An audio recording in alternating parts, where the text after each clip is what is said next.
Oke, selamat siang United. Hari ini saya sungguh berdoa karena materi ini agak berat, butuh pemikiran dan durasinya sangat pendek. Jadi saya nggak mau berlama-lama, kita masuk ke pelajaran yang saya sudah siapkan buat saudara. Judulnya adalah keserupaan dan kekekalan. Oke, judulnya adalah apa? Keserupaan dan kekekalan. Nah, pelajaran yang saya mau sampaikan siang ini adalah akan menjadi kacamata kita di dalam memandang kehidupan. Salah pakai kacamata akan membuat hidup jadi repot. Betul enggak itu? Saya melihat ada banyak sekali orang-orang percaya yang menjalani hidup nabrak sana, nabrak sini, kecewa, frustasi. Karena mereka tidak pakai kacamata yang tepat dalam memandang kehidupan. Nah, itu sebabnya saya sungguh berdoa bahwa apa yang saya sebentar sampaikan ini akan menjadi bekal kita dalam menjalani hidup sehingga akhirnya kita tidak pernah salah paham dengan Tuhan. Karena kacamata kita tepat. Nah, itu sebabnya yang saya mau sampaikan sebentar ini akan mungkin buat sebagian orang akan membongkar balikan pemahaman kita. Karena seringkali apa yang kita pahami, seringkali itu adalah hasil warisan yang gak jelas dasar kebenarannya. Itu sebabnya kita perlu gali ke Alkitab, sehingga pemahaman kita itu bukan dari warisan, tapi dari pemahaman kita akan kebenaran. Nah, salah satu yang akan kita bongkar hari ini adalah ini. Benarkah keselamatan itu sebatas upaya Tuhan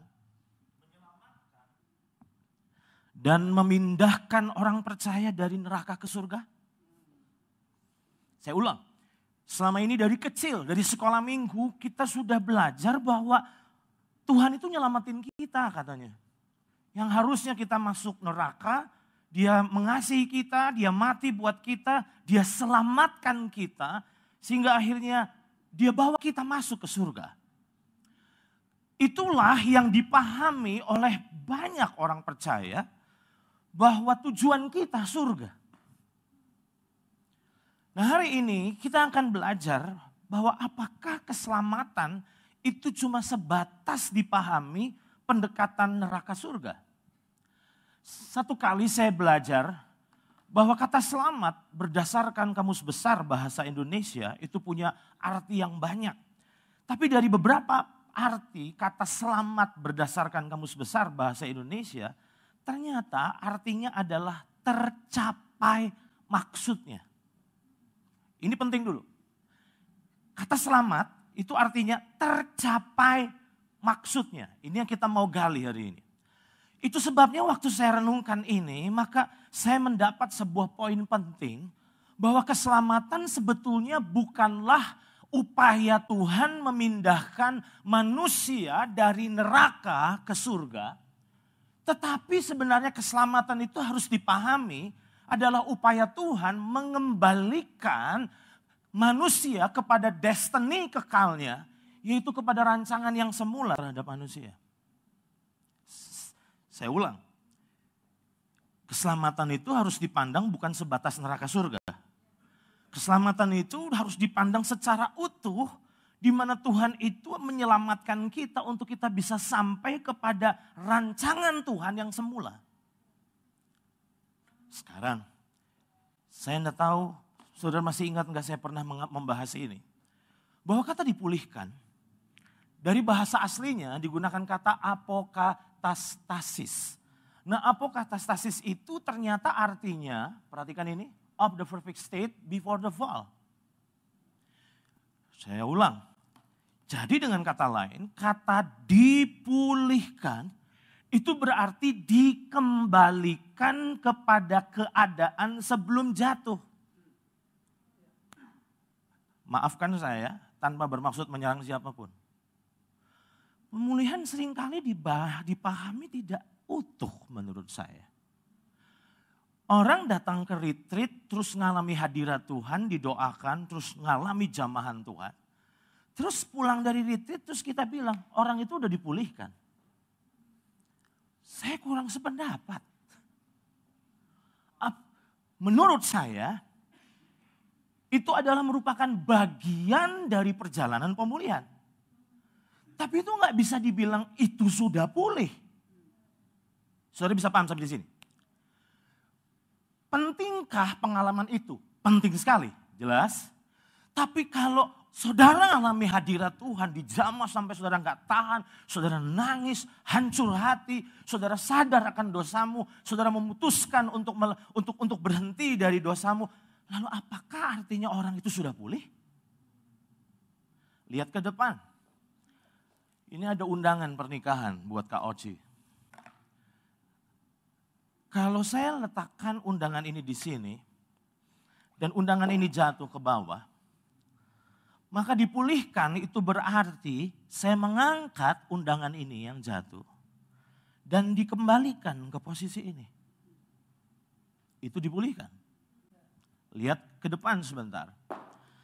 Ketika undangan ini jatuh ke bawah dan saya mengangkatnya, lihat posisi saya. Apakah di sini berarti undangan ini sudah pulih? Belum. Sudahkah di sini pulih? Belum juga. Berarti dengan kata lain, pulih sampai dikembalikan kepada keadaan belum jatuh. Jadi saya berharap kita punya paradigma yang benar tentang keselamatan dan pemulihan. Keselamatan itu bukan cuma sebatas surga neraka, tapi ketika Tuhan mengembalikan kita kepada rancangannya yang semula. Pemulihan itu adalah ketika Tuhan berupaya mengembalikan kejatuhan kita dan dikembalikan pada keadaan sebelum kita jatuh. Oke, saya tunjukkan ayatnya. Sekarang kita akan mau masuk ke poin penting ini. Di dalam Kejadian pasal yang pertama ayat yang ke-26 sampai 27. Inilah rancangan Tuhan buat manusia, yaitu buat saudara dan saya. Berfirmanlah Allah, baiklah kita menjadikan manusia menurut gambar dan rupa kita. Perhatikan kata ini. Supaya mereka berkuasa. Jadi kalau sampai Tuhan menciptakan manusia segambar dan serupa dengan Tuhan, itu ada maksudnya. Jelas? Ada maksudnya. Jadi bukan cuma sekedar bikin manusia seperti aku deh. Enggak, bukan cuma sebatas itu. Ada maksud Tuhan di mana manusia diciptakan serupa dan segambar dengan Dia supaya manusia bisa berkuasa. Pertanyaan saya, kalau manusia nggak serupa dengan Dia, bisa nggak manusia berkuasa? Tidak. Oke, ikuti saya, berharap ini konsen di menit-menit awal ini agak berat. Kehilangan momen ini, saudara akan miss di penjelasan saya selanjutnya. Inilah rancangan Tuhan. Baiklah kita menjadikan manusia menurut gambar dan rupa kita supaya mereka berkuasa. Berkuasa atas apa? Ikan-ikan di laut dan burung-burung di udara dan atas ternak dan atas seluruh bumi. Dan atas segala binatang melata yang merayap di bumi. Maka Allah, apa saudara? Menciptakan manusia itu menurut gambarnya, menurut gambar Allah, diciptakannya dia laki-laki dan perempuan, diciptakannya mereka. Nah, saya jadi ingat penjelasan dari seorang hamba Tuhan bernama Dutchit. Dia bilang begini, kata Marshall dalam bahasa Ibraninya dalam Mazmur pasal 8 ayat 7 itu diterjemahkan berkuasa. Hal ini menunjukkan bahwa Adam dan tentu saja keturunannya adalah manajer Allah di dunia. Atau pembantu dan pengurus Allah. Allah tidak menyerahkan kepemilikan atas bumi, ini penting. Namun Ia memberikan tanggung jawab untuk mengaturnya kepada manusia. Kata memelihara dalam Kejadian pasal 2 ayat 15, ternyata merupakan terjemahan syamar yang berarti menjaga atau melindungi. Adam adalah wakil Allah di dunia. Ini penting nih, terus. Dan Kamus Webster mendefinisikan sebagai kata to present again atau menyajikan atau memperkenalkan kembali atau dapat diartikan apa? Represent someone atau menghadirkan seseorang kembali. Wakil adalah seorang yang menghadirkan kembali kehendak orang yang diwakilinya. Poin pentingnya, Tuhan menciptakan bumi dan Tuhan menempatkan manusia di sana untuk berkuasa. Berkuasa apa? Mewakili Tuhan di bumi. Sampai di sini bisa ikuti saya. Oke? Nah, yang menjadi masalah adalah terjadi kudeta. Di Kejadian pasal 3 kita sudah belajar bahwa akhirnya iblis menggoda manusia. Adam dan Hawa akhirnya berontak terhadap Tuhan. Dan akhirnya manusia jatuh dalam dosa. Sekarang pertanyaan saya. Berarti sejak Kejadian pasal 3 yang berkuasa atas bumi siapa? Iblis. Sebelum Kejadian pasal 3, siapa yang berkuasa atas bumi? Manusia. Nah, ini penting karena ternyata dosa merusak gambar Allah dalam diri Adam dan Hawa. Saya ulang. Dosa itu merusak gambar dan rupa Tuhan dalam diri Adam dan Hawa. Perhatikan baik-baik. Konsekuensi rusaknya gambar Tuhan, maka mereka kehilangan kuasa atas bumi. Saya berharap ini gak terlalu pusing. Itu sebabnya sejak itu iblislah yang berkuasa atas bumi. Makanya ndak heran. Masih ingat satu kali waktu Yesus dicobai? Iblis ngomong begini. Kalau engkau sembah aku hari ini, aku akan kasih seluruh dunia ini sama kamu. Dan yang aneh, Yesus tidak membantahnya. Berarti ini memang Adam telah menyerahkan kekuasaan atas bumi kepada iblis betulnya. Oke? Nah sekarang, saya tunjukkan Kejadian pasal 5 ayat 1-3 inilah daftar keturunan Adam. Pada waktu manusia itu diciptakan oleh Allah, dibuatnyalah dia menurut apa? Rupa Allah. Tapi ketika mereka jatuh dalam dosa, manusia jadi downgrade. Akibatnya keturunan Abraham udah gak lagi serupa dengan Tuhan. Tapi perhatikan kata ayat yang ketiga. Setelah Adam hidup 130 tahun, ia memperanakan seorang laki-laki menurut apa saudara? Rupa dan gambarnya. Nyanya kecil. Saya berharap saudara mulai menangkap ini nih. Kehilangan atau rusaknya keserupaan dengan Tuhan, konsekuensinya fatal. Manusia akan kehilangan kekuasaan atas bumi. Padahal manusia itu sudah ditetapkan supaya berkuasa atas bumi. Sekarang, rencana dan kehendak dan ketetapan Allah adalah manusia berkuasa atas bumi. Itu harus deal dulu di sini. Itu sebabnya saya jadi ingat apa yang dikatakan oleh Miles Monroe. Dia bilang apa? God never change his purpose.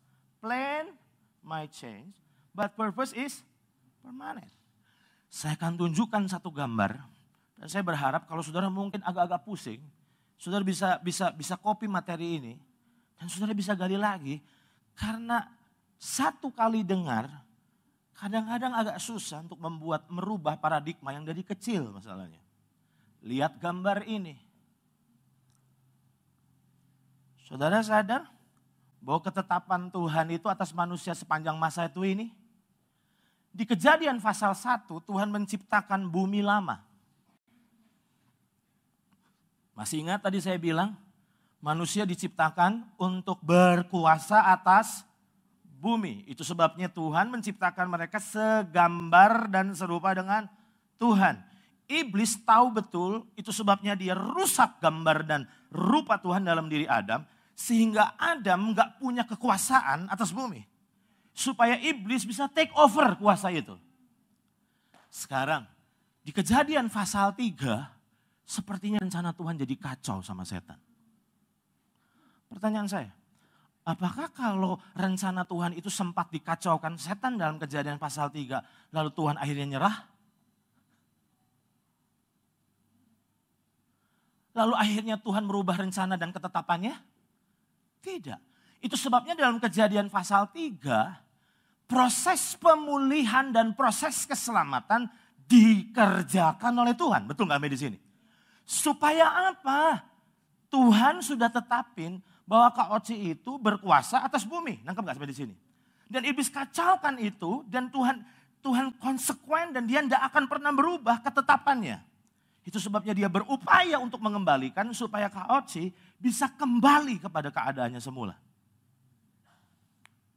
Itu sebabnya saya pakai istilah gini.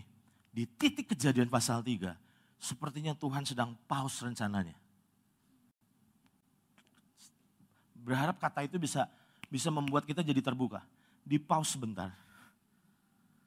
Di titik itu Tuhan beresin manusia. Supaya manusia bisa kembali segambar dan serupa dengan dia. Sehingga rencananya yang sempat dikacaukan di Kejadian pasal 3 bisa dilanjutin lagi. Itu sebabnya surga harus dipandang sebatas waiting room. Makanya saya kurang sependapat kalau ada hamba-hamba Tuhan yang mengajar bahwa kita akan tinggal di surga selama-lamanya. Sejak kecil kita sudah dengar itu. Kita akan, kalau percaya Yesus, kita akan tinggal di surga selama-lamanya. Pertanyaan saya, kalau kita tinggal di surga selama-lamanya, berarti rencana Tuhan gagal dong. Agak pusing. Tujuan saya memang bikin pusing. Di titik itu, Tuhan berupaya untuk memulihkan manusia. Supaya rencananya bisa berlanjut. Pertanyaan saya, apakah pemahaman ini tanpa dasar? Ada dasar Alkitabnya. Lihat ini. Di dalam Wahyu pasal 21 ayat yang pertama sampai dengan ayat yang kedua dan ayat yang kelima. Kalau saudara perhatikan ini adalah ujung. Jadi kalau saudara baca Wahyu 1, 2, 3, 4, 5, 6. Saudara bisa telusuri sampai di titik Wahyu pasal 21. Itu adalah ujungnya. Nah ujungnya gimana? Perhatikan kata ini. Lalu aku melihat langit yang baru dan bumi yang lama kan sepertinya udah rusak tuh. Tapi ketetapan Tuhan bahwa manusia itu harus berkuasa atas bumi. Makanya dia pulihkan segala sesuatu supaya rencana dan kehendaknya itu bisa dilanjutkan dong. Makanya menurut saya, menurut saudara sekarang, benarkah bahwa manusia akan tinggal di surga selama-lamanya? Kalau hari ini saudara percaya Yesus sungguh-sungguh, lalu saudara mati, percayalah, saudara masuk surga. Masuk surga. Tapi kan surga cuma waiting room. Waiting room untuk apa? Sampai semuanya diselesaikan di Wahyu pasal 21. Manusia akan diturunkan dan ditempatkan di bumi baru. Supaya kehendaknya berlanjut. Lalu aku melihat langit yang baru dan bumi yang baru sebab langit yang pertama dan bumi yang pertama telah berlalu. Dan laut pun tidak ada lagi. Jadi kalau saudara suka seafood, makanlah seafood sebanyak-banyaknya. Karena nanti kita gak akan pernah ketemu namanya sama seafood. Perhatikan ayat ini. Dan aku melihat kota yang kudus, Yerusalem baru, Yerusalem baru, turun dari surga.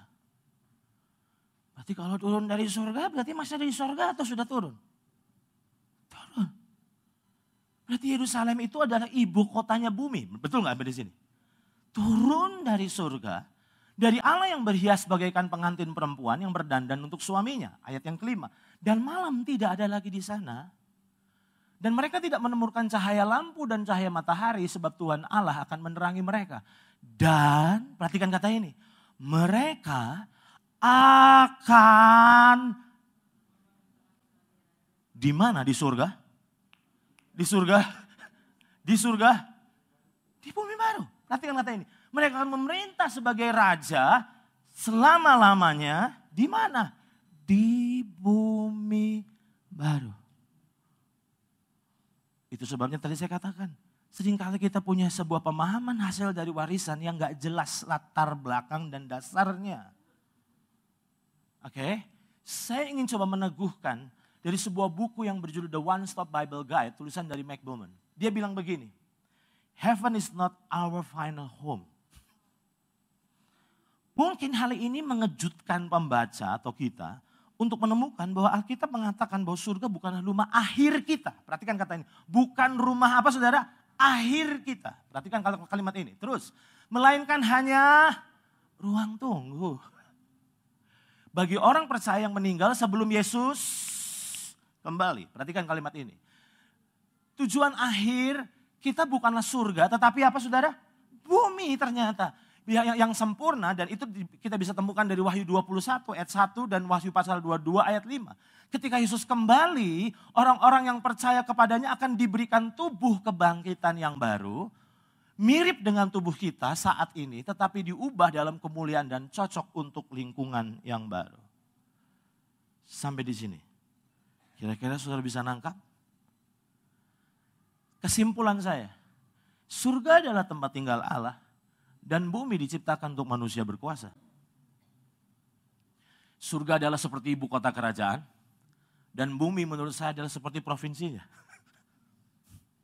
Jadi kita ini ditetapkan untuk jadi gubernur ternyata. Berkuasa. Nah sekarang, ini filosofinya. Sekarang kita mau masuk ke aplikasi daily-nya. Sekarang coba saudara lihat baik-baik PowerPoint ini. Saudara sadar bahwa keserupaan dengan Kristus adalah legalitas dan otoritas untuk kita memerintah di kekekalan?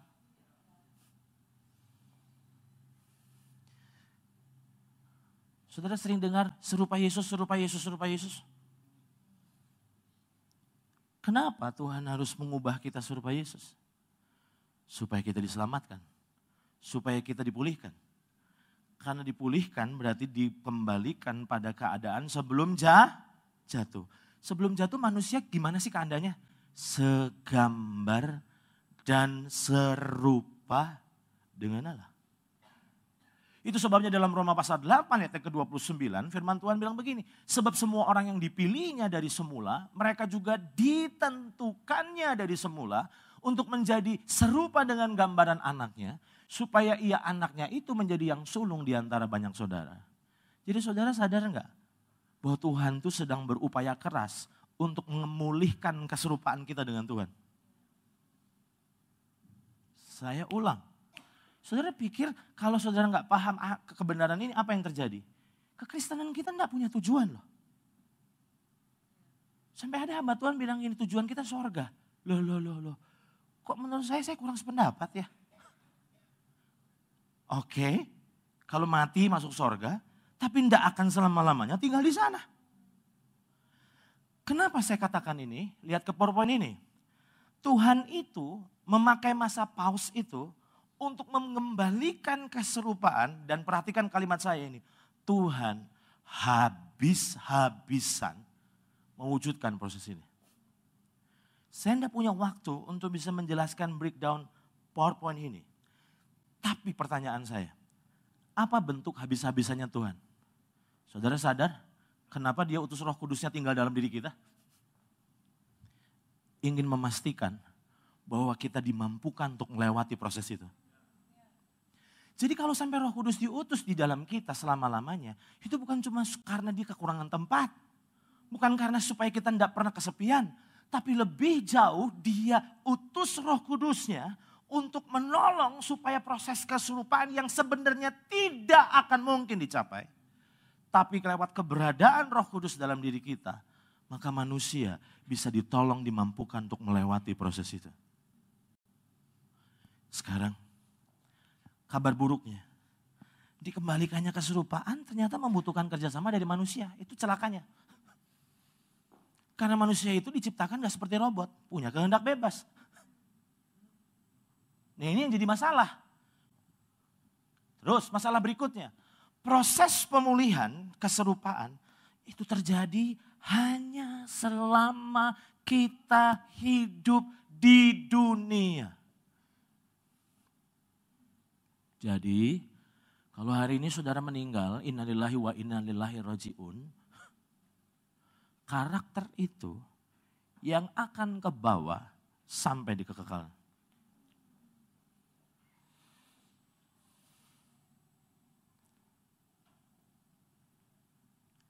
Selama kita hidup, itu kesempatan perlombaan untuk makin serupa Yesus. Jadi, yang tua-tua di atas 50 tahun, waktu Bapak Ibu udah mepet. Udah mepet itu. Terus yang muda-muda jangan besar kepala. Kita bilang waktu saya masih banyak, umur orang gak ada yang tahu masalahnya. Jadi saya berharap, makanya tadi saya katakan, judulnya adalah keserupaan dan kekekalan. Akan menjadi kacamata kita di dalam memandang kehidupan. Jadi pengajaran ini nggak main-main, karena itu akan nolong saudara untuk saudara benar-benar tahu yang lagi dikerjakan Tuhan itu secara serius adalah dia berupaya untuk mengembalikan kita serupa dengan Yesus. Karena kalau kita tidak serupa dengan Yesus, kita tidak siap di kekekalan. Jadi isunya bukan cuma masuk surga. Yang membuat saya marah adalah begini. Seringkali pengajaran-pengajaran tentang surga membuat orang jadi nyasar. Udah, yang penting percaya Yesus. Kalau udah percaya Yesus gak usah takut mati. Gila gak itu? Karakter masih ngaco, tapi punya keyakinan. Tenang, percaya Yesus kan nanti selamat. Loh. Selamat itu bukan cuma neraka surga, saudara. Selamat itu dikembalikan pada keadaan sebelum saudara jatuh. Mulai hari ini, kita akan nganggap serius keserupaan dengan Tuhan. Sorry, saya mesti ngomong gini. Keserupaan dengan Tuhan itu bukan cuma membuat hidupmu lebih berhasil di dunia. Kita kan bilang, benahi karakter kamu seperti Yesus. Kenapa kamu gagal terus? Ya jelas karakter kamu gak mirip Yesus. Karakter kamu harus seperti Yesus supaya kamu sukses, makin kaya. Loh, keserupaan dengan Tuhan itu bukan cuma hanya untuk di dunia. Tapi itu justru lebih penting di kekekalan. Karena keserupaan dengan Tuhan adalah legalitasmu dan otoritasmu memerintah di bumi baru sampai selama-lamanya. Jadi kalau hari ini karakter kita belum serupa Yesus, harusnya kita meratap.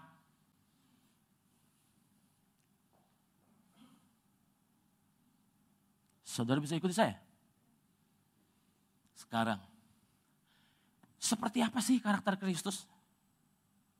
Itu pertanyaannya. Saya mau jelaskan.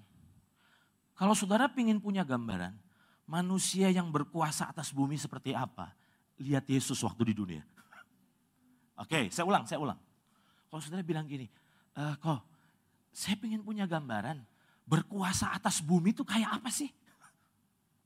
Emang jadi bos gitu punya banyak bawahan? Kita kan pengen butuh picture, butuh gambar. Yesus turun ke dunia untuk jadi manusia. Untuk memberi gambaran sama kita. Bahwa hidup berkuasa atas bumi itu kayak gitu. Setan itu hormat sama Yesus. Masih ingat itu? Waktu Yesus baru mendarat di Gadara kakinya. Itu satu orang yang sudah dirasuk sama legion itu.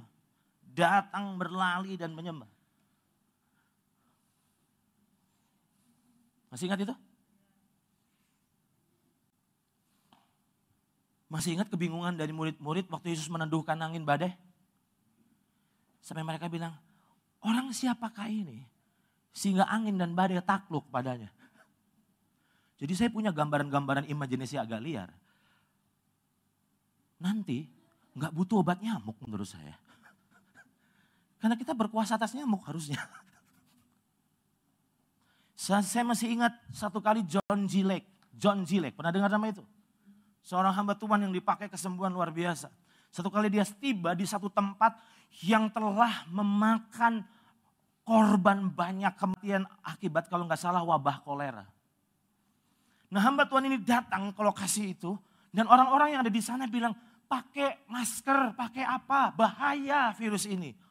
Tapi yang keren dari John G. Lake ngomong begini, dengar baik-baik. Dia bilang ini, virus itu enggak berkuasa atas saya. Pede banget nih orang. Enggak percaya tuh. Mau saya buktikan?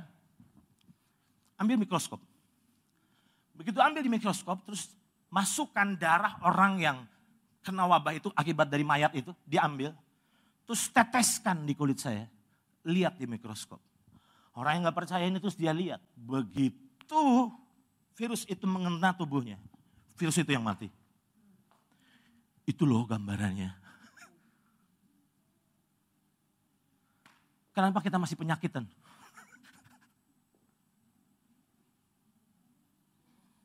Kita dirancang bukan untuk penyakitan loh. Sadarkah saudara? Bahwa keserupaan dengan Yesus itu solusi dari semua masalah manusia. Makanya saudara harus kerjasama dengan Roh Kudus yang ada di dalammu. Karena dia sangat serius menjadikanmu serupa Yesus.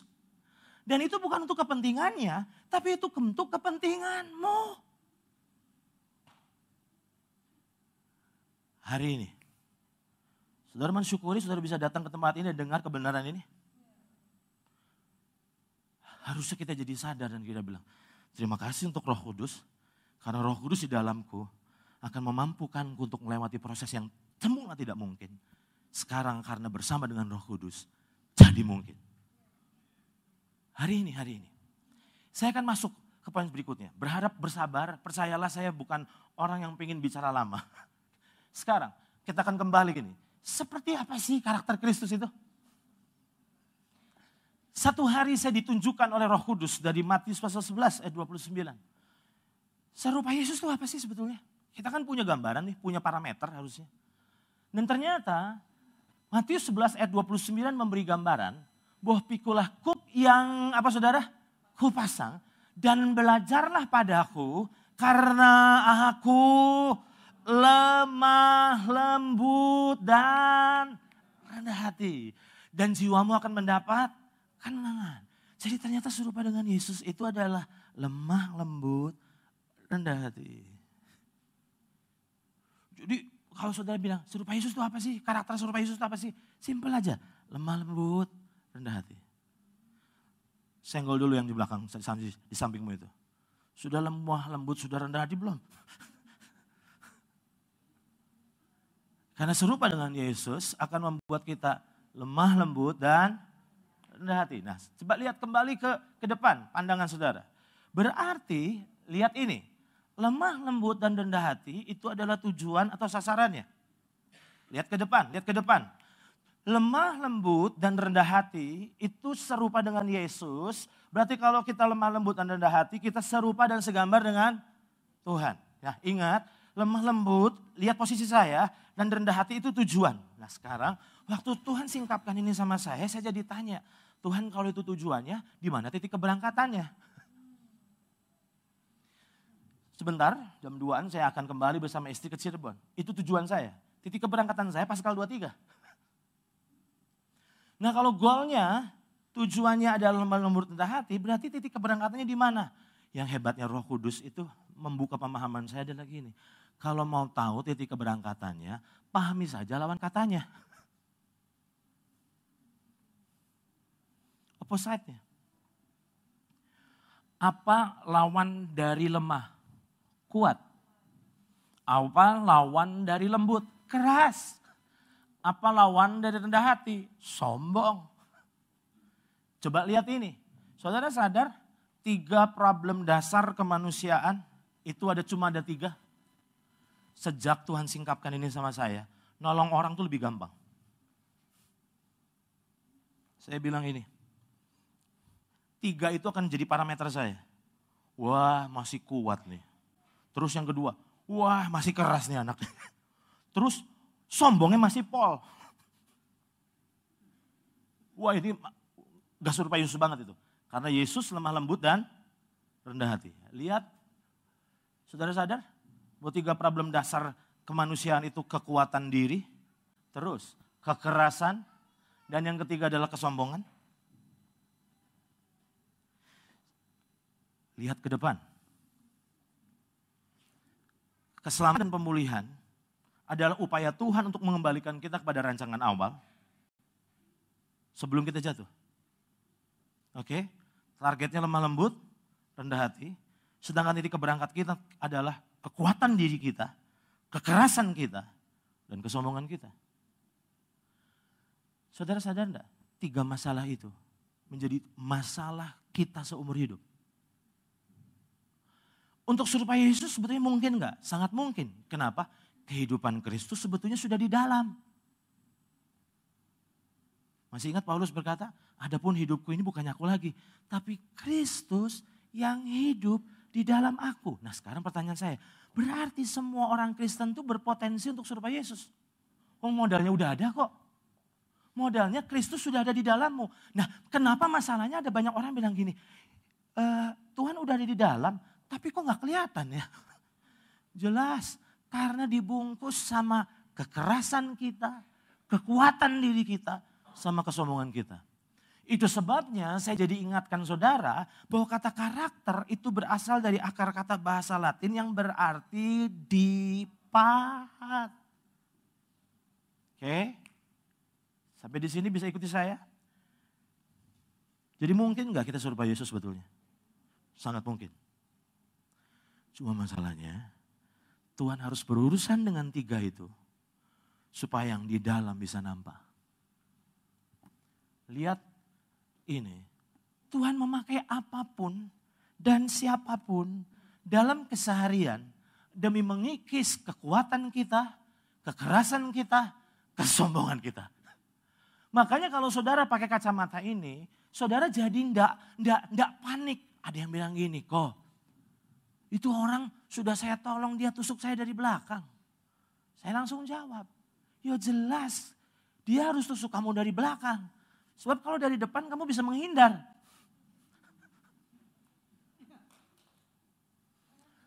Pertanyaannya, kenapa Tuhan izinkan kau ditusuk dari belakang? Supaya cangkangmu itu pecah. Saudara berani jamin orang yang saudara tolong itu akan balik berbuat baik sama saudara? Kita kan selalu bilang gini, udah ditolong. Air susu dibalas air tuba. Lalu kita bilang, di mana Tuhan? Nah saudara gak ngerti masalahnya. Tuhan akan izinkan semuanya saudara alami demi tujuannya terlaksana. Supaya keserupaan dengan Kristus dalam diri kita bisa terwujud. Maka dia pakai apapun untuk menghabisi 3 hal dalam diri kita itu. Supaya kita lemah lembut dan rendah hati. Itu sebabnya dalam Roma pasal 8 ayat 28 di dalam terjemahan bahasa Indonesia sehari-hari diterjemahkan. Kita tahu bahwa Allah mengatur segala hal. Sehingga menghasilkan yang baik untuk orang-orang yang mengasihi dia dan yang dipanggilnya sesuai dengan rencananya. Nah dari dulu saya belum tahu kebenaran ini sampai saya bilang gini. Kita ini harus tahu rencana Tuhan, tahu nggak? Kalau nggak tahu rencana Tuhan hidup nyasar. Makanya kita perlu doa puasa supaya kita bisa tahu rencana Tuhan buat hidup kita. Sejak Tuhan wahyukan ini saya jadi sadar. Untuk saudara tahu rencana Tuhan dalam hidupmu nggak butuh doa puasa. Rencana Tuhan dalam hidup kita apa sih? Serupa dengan Yesus, titik. Dan untuk keserupaan itu bisa terwujud, dia mengatur segala hal. Termasuk banyak hal yang tidak enak kita alami. Kita selalu lihat itu, kita selalu melihat segala sesuatu dan kita punya mentalitas victim. Kenapa saya? Kenapa Tuhan? Tuhan selalu jawab. Jawabannya adalah aku sedang menjadikanmu serupa dengan Yesus. 3 masalah dasar kemanusiaan saya akan bedah dengan cepat. Yang pertama, tadi apa? Kekuatan diri. Saudara setuju dengan saya bahwa penyakit orang percaya itu merasa kuat?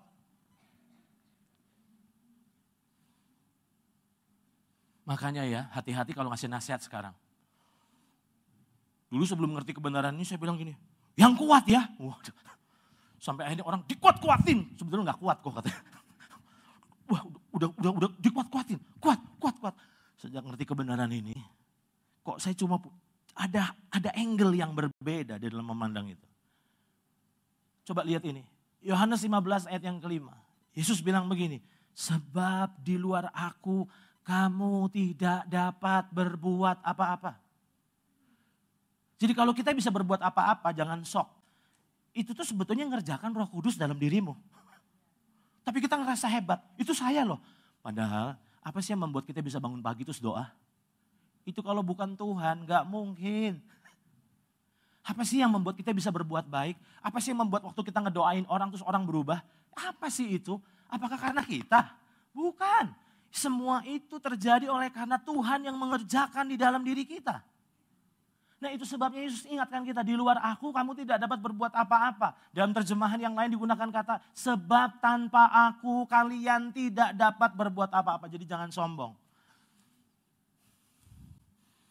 Bahasa orang Bandung yang harus bertobat adalah kata aing. Aing akhirnya jadi kaing-kaing. Saya tunjukkan satu ayat lagi. Bagaimana dengan ayat ini? Mazmur 3 ayat 6. Jadi saudara harus sadar kalau kita ini kuat itu tuh Tuhan. Kalau saudara ngerasa kuat,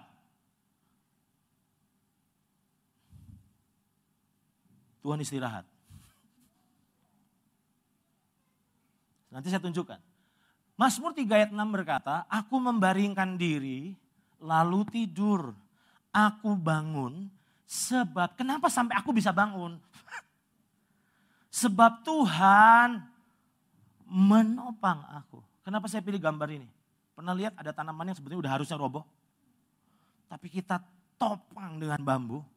Bambu itu dilepas, tumbang itu. Jadi saudara, jangan sombong. Kalau kita bisa tetap berdiri hari ini, semua karena kasih karunia-Nya. Jangan ngeremehin orang, jangan menghakimi orang. Punya empati. Sebab kalau kita masih bisa hari ini berjalan bersama dengan Tuhan, itu bukan karena saudara lebih hebat dari yang lain. Bukan karena saudara lebih kuat dari yang lain. Tapi Tuhan yang jadi kekuatan kita. Amin. Nah sekarang, saudara sadar bahwa kegagalan itu berjasa menyadarkan seseorang yang mulai percaya diri dan sudah tidak lagi percaya Tuhan? Orang-orang yang percaya diri itu pasti dihabisi sama Tuhan, percaya itu.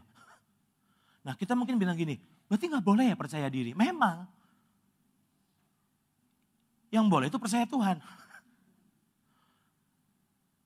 Sedangkan motivator bilang, katakan, ayo kamu bisa. Dan kalau saudara mengatakannya, itu karena saudara sadar bahwa Allah lah yang mengerjakan di dalam diri kita. Itu sebabnya Paulus bilang, segala perkara dapat aku tanggung. Loh, karena Paulus hebat? Tidak. Karena dia yang memberi kekuatan kepadaku. Hari ini, saya akan tunjukkan 2 ayat dengan cepat. Yang sangat bertolak belakang. Saudara lihat ayat ini? 1 Korintus pasal 10 ayatnya yang ke-13. Pencobaan-pencobaan yang kamu alami ialah pencobaan-pencobaan biasa yang tidak melebihi kekuatan manusia. Jadi ada pencobaan biasa yang diizinkan Tuhan untuk menguji iman kita. Betul gak itu? Mengupgrade kualitas kita. Tapi hari ini saya mau kasih tahu ada pencobaan yang kedua.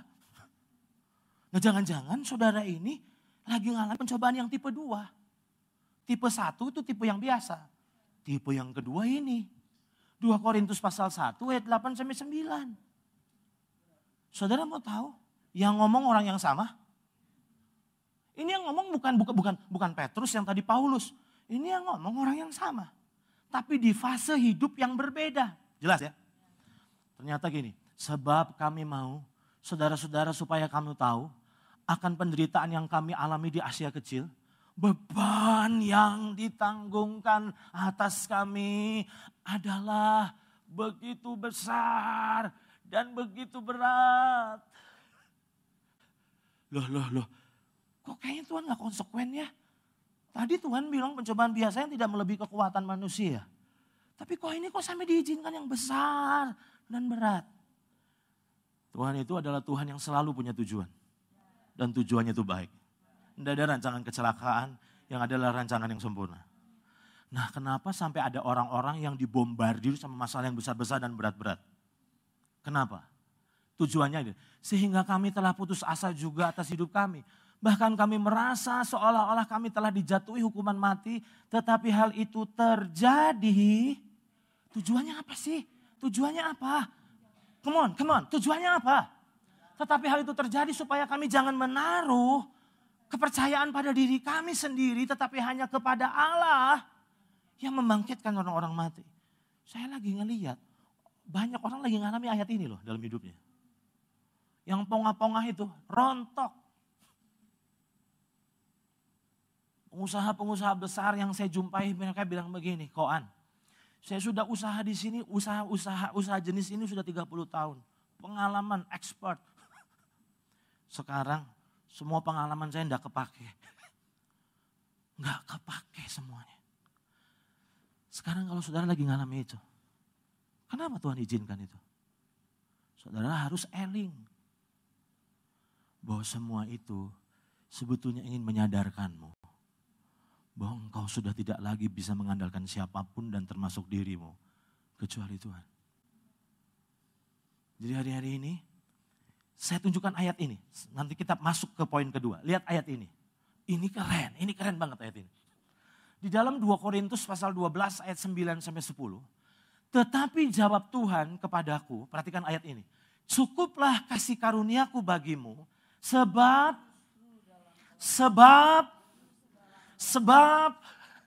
justru dalam kelemahanlah kuasaku. Kuasakunya ku kecil atau ku besar?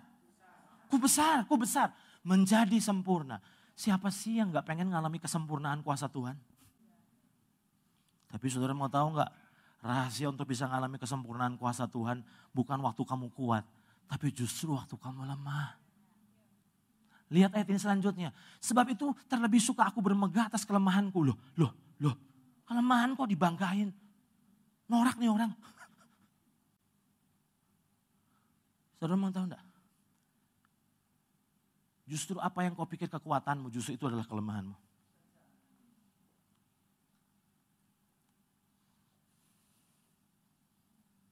Kalau saudara masih ngerasa bisa, Tuhan itu baik banget, dia akan kasih kesempatan buat saudara membuktikannya. Dan kabar buruknya adalah, pada akhirnya, setelah terseok-seok dan babak belur, baret-baret dan cecel-cecel, saudara akan akhirnya mengakui bahwa semua itu cuma Tuhan. Kalau hari ini kau berhasil, jangan pongah. Kalau tidak ada Tuhan, habis kita. Saudara setuju dengan saya bahwa tanpa kehadiran Tuhan di dalam kita ini seonggok daging yang gak lebih mulia dengan daging yang dijual di pasar 1 kilo itu berapa puluh ribu. Ayat selanjutnya. Sebab itu terlebih suka aku bermegah atas kelemahanku supaya kuasa Kristus turun menaungi aku. Terus. Karena itu aku senang dan rela di dalam kelemahan. Ini gila ini orang. Kelemahan itu membuat kita tidak enak, betul gak itu? Tapi saya mau bilang, ini rahasianya. Karena itu aku senang dan rela dalam kelemahan. Kenapa sih? Tanya sama Paulus, kenapa? Di dalam siksaan, di dalam kesukaran, di dalam penganiayaan dan kesesakan oleh karena Kristus. Kuncinya adalah ini. Sebab jika aku lemah, maka aku kuat. Saudara sadar enggak? Masih ingat pengalaman tentang Musa? Waktu bangsa Israel berperang dengan Amalek. Ketika Musa angkat tangan, maka lebih kuatlah Israel. Tapi angkat tangan terus kan butuh kekuatan tuh. Wah capek juga Musa. Sampai akhirnya tangannya turun. Waktu tangannya turun, lebih kuatlah Amalek. Sampai akhirnya Harun dan Hur harus topang tangannya untuk terus ngangkat ke atas terus, angkat tangan terus. Sampai akhirnya Tuhan memberi kemenangan atas Amalek. Saudara sadar gak bahwa cerita itu sebetulnya punya pesan profetis? Selama engkau angkat tangan, disitulah Tuhan akan turun tangan. Tapi ketika engkau turun tangan, maka disitulah justru Tuhan yang angkat tangan. Makanya sekarang kalau saya kasih nasihat sama orang-orang yang ngerasa kuat, saya bilang gini, Tuhan kasih SMS sama kamu tahu gak? Udah dibaca belum? Wah bisa toh kok, Tuhan kirim SMS, bisa. Mau tahu gak kalau dibuka bacanya apa? Tuhan cuma ngasih pesan singkat lewat SMS. Kalau zaman sekarang SMS udah jadul. WA, Lion. Lion itu.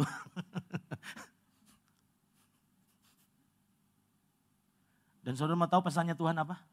Ditunggu nyerahnya, titik.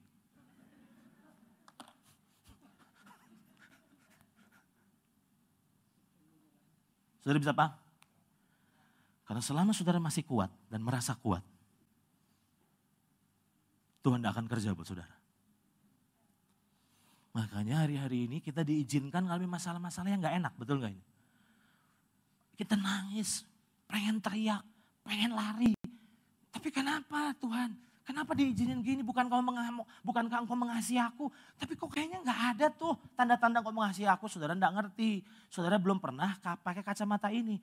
Kalau saudara pakai kacamata ini justru itu adalah bentuk kasih sayang Tuhan. Yang pertama. Yang kedua, saudara sadar bahwa problem dasar kemanusiaan yang pertama tadi apa? Kekuatan diri. Yang kedua, kekerasan. Coba lihat gambar ini. Saudara sadar kekerasan hati itu penghambat proses pembentukan dan penyempurnaan? Lihat sama seniman-seniman apa ini? Tukang apa tuh? Apa sih? Bikin patung itu. Tanah liat yang akan dibentuk itu harus dikasih air dulu supaya lembut. Kalau tanahnya masih keras, susah diapa-apain. Saudara setuju dengan saya bahwa penghambat lemah lembut dan rendah hati itu kekerasan kita? Saya banyak ketemu orang yang kerasnya. Pol. Padahal Tuhan bilang gini, nak, kamu mesti serupa dengan aku. Supaya engkau bisa sampai kepada destiny kekalmu. Serupa dengan aku supaya engkau bisa berkuasa selama-lamanya di bumi baru. Kalau engkau masih atos gini, kamu tidak layak jadi raja memerintah selama-lamanya. Nah, coba saudara lihat ini. Saudara setuju dengan saya bahwa kekerasan dan kekasaran kita ini seperti kuda liar yang belum dapat ditunggangi? Saya selalu lihat gini, ada orang-orang gini. Kamu ini kayak kuda liar. Kuat sih kuat, tapi liarnya pol. Saya tidak bisa ditunggangi, makanya saya selalu bilang ini. Tuhan setuju nggak saudara? Bahwa kita tidak pernah bisa banggakan potensi kita di hadapan Tuhan. Karena potensi itu dari Dia kok. Nah banyak orang menyombongkan potensinya. Tapi saya mau bilang, banyak orang masih liar. Susah diatur sama Tuhan. Itu belajar dari Irwan. Disuruh ke kanan makanya ngiri. Dan saking kerasnya kita bilang gini sama Tuhan. Pokoknya Tuhan ke kanan, aku ke kiri. Gila gak itu? Tuhan ke kiri, aku yang ke kanan. Itu gila gak itu? Hari ini, saudara sadar kenapa Tuhan bilang kalau kamu mau ikut aku, kamu harus sangkal diri pikul salib? Kenapa engkau perlu sangkal diri? Karena Tuhan akan menaklukkan keliaranmu. Saya tunjukkan satu ayat. Saudara sadar dalam Yohanes pasal 21 ayat 18. Ini salah satu parameter kedewasaan tuh gini. Aku berkata kepadamu, sesungguhnya ketika engkau masih muda, ini dia ngomong sama Petrus. Ketika engkau masih muda, engkau akan mengikat pinggangmu sendiri dan engkau berjalan kemana saja kau kehendaki. Tetapi jika engkau sudah menjadi tua, engkau akan mengulurkan tanganmu dan orang lain akan mengikat engkau dan membawa engkau ke tempat yang tidak kau kehendaki. Saya mau katakan sama saudara, penghalang keserupaan yang kedua yang sangat fatal adalah kita susah diatur termasuk sama Roh Kudus.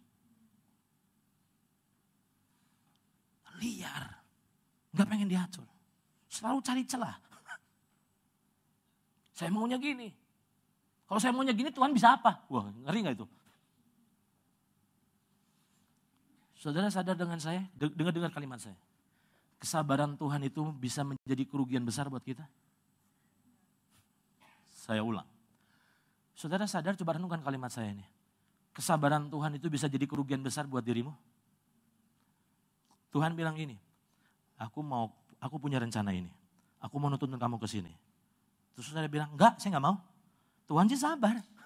Dia tunggu saudara. Yang rugi siapa? Kita kehabisan waktu. Apa masalah dasar kemanusiaan yang sedang Tuhan tanggulangi? Yang pertama, kekuatan diri kita. Makanya dihabisi dan izinkan mengalami hal-hal yang tidak enak sampai akhirnya kita udah gak bisa lagi mengandalkan kekuatan diri kita sampai kita sadar bahwa ternyata kita butuh Tuhan. Yang kedua, kenapa sampai engkau diizinkan mengalami banyak hal yang tidak enak ini? Tuhan lagi menaklukkan keliaranmu. Masih ingat lihat film-film seekor kuda liar itu harus ditaklukkan dulu sampai akhirnya seseorang bisa menungganginya dan memakainya. Dengar baik-baik, coba dengar baik-baik. Apa yang kita bisa pelajari dari kuda yang sudah ditaklukkan? Ketika kuda itu sudah ditaklukkan, kekuatannya hilang atau enggak? Tidak. Yang ada adalah sudah ditaklukkan sehingga akhirnya gini. Waktu sang penunggang kuda itu mukul gitu pantatnya, suruh lari, ada waktunya kuda itu sebenarnya nggak pengen lari. Dikekangnya diambil, dia lari. Tapi ada waktunya kuda itu lagi senang-senangnya lari sebetulnya. Tapi begitu kekang ditarik, dia harus belajar untuk sangkal diri pikul salib. Terus ada waktunya kuda ini bersihan seperti istri saya dan Ibu Bambang. sang koboi itu bawa dia ke tempat yang kotor dan becek. Dia sebetulnya nggak mau, dia sebetulnya nggak suka. Tapi karena yang nungganginya mengarahkan ke sana, maka dia merelakannya. Orang-orang yang sudah ditaklukkan kekerasan sama Tuhan itu seperti itu. Ada waktunya sebenarnya kita enggak mau. Tapi kalau itu Tuhan mau, kita harus mau. Setuju saudara? Itu orang yang kekerasannya sudah ditaklukkan. Nah saya mau tanya, saudara sudah atau belum? Saudara setuju dengan saya bahwa Bapa rohani itu adalah alat Tuhan untuk mencoba mengekang kekerasan kita? Yang ketiga, dengan cepat. Yang pertama tadi kekuatan diri, yang kedua apalah? Kekerasan. Yang ketiga yang terakhir adalah kesombongan. Saya minta bantuan Heng ini. Tolong next. Kesombongan. Slide selanjutnya. Saya hendak membahasnya karena waktunya nggak mungkin. Tapi saudara harus sadar bahwa dibutuhkan anugerah untuk menyadari kesombongan kita. Karena kesombongan itu penyakit dasar dari setiap manusia. Dan bahkan saya pernah mengatakan bahwa kesombongan itu tandanya masih adanya kehidupan. Masalah kesombongan adalah penyakit dasar setiap manusia, baik itu tua muda, kaya miskin, dan pintar bodoh. Saya tunjukkan. Saudara setuju dengan saya bahwa semua manusia punya problem kesombongan? Cuma masalahnya dibutuhkan anugerah untuk kita sadar. Kenapa saudara susah ditegur? Kenapa ketika saudara ditegur terus akhirnya saudara marah dan saudara tersinggung? Sombong. Kesombongan itu bukan dominasi orang kaya. Kita kan selalu bilang ini, habis kaya tuh sombong. Tapi saya menjumpai dalam kehidupan ada orang kere miskin sekali, sombongnya lebih sombong dari orang kaya. Ada juga yang bilang gini, habis dia pintar sih, makanya sombong. Saya nggak setuju, karena ada banyak orang-orang yang goblok pun, IQ-nya sangat parah pun, sombongnya juga pol. Jadi setiap manusia sebetulnya punya problem kesombongan. Itu sebabnya kenapa Tuhan izinkan kita gagal.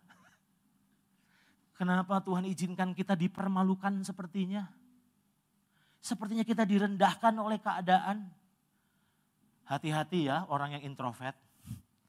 Orang-orang introvert itu seringkali manifestasi dari kesombongan sehingga kita tidak berani cerita kelemahan kita supaya orang tidak tahu bahwa kita ini lemah. Saya tidak bilang bahwa saudara pengumuman kelemahan-kelemahan saya adalah 1, 2, 3, 4, 5, 6, 7, 8, 9, 10. Bukan itu. Tapi kenapa banyak orang tertutup? Jangan tahu. Saya mau tanya, jangan tahu. Kalau ditelusuri, itu sebetulnya akarnya apa sih? Sombong.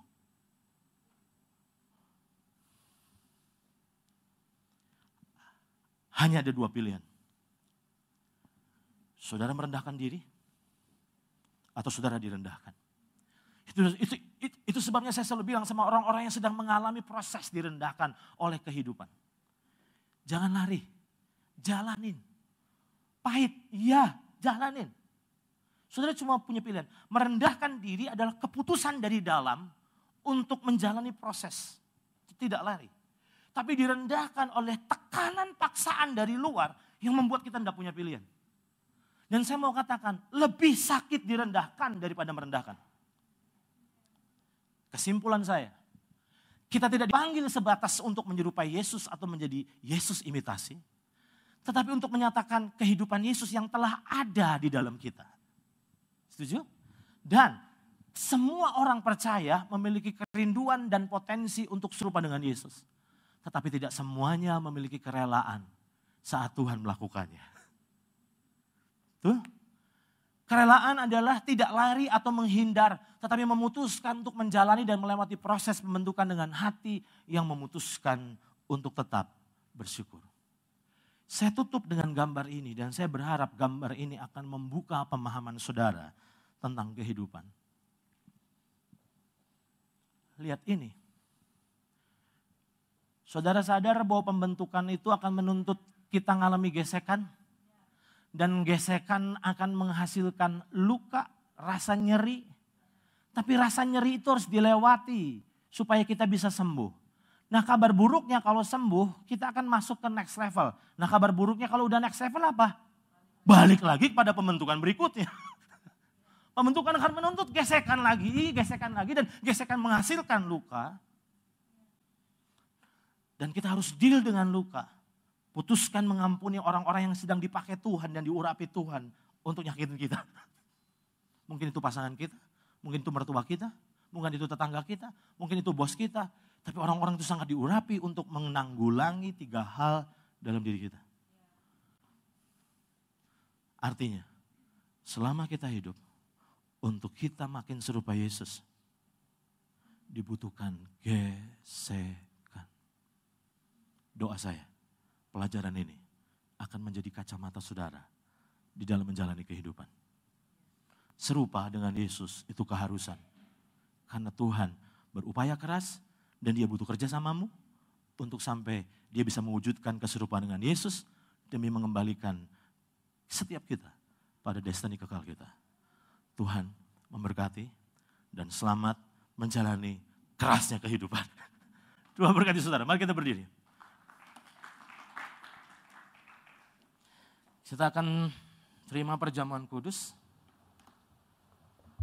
Dan saya dapat pesan dari Kak Oci bahwa perjamuan kudus hanya ditujukan bagi orang-orang yang percaya. Tidak disarankan untuk anak-anak yang masih kecil yang belum punya pemahaman yang benar. Anak saudara boleh menerima asal anak saudara sudah percaya Tuhan. Percaya di hati dan mengaku di mulut. Tapi bagi saudara yang sudah mempercayai Tuhan, yuk tenangkan diri kita sebentar.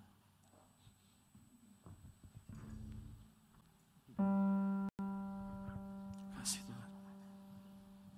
Makasih Tuhan. Yesus.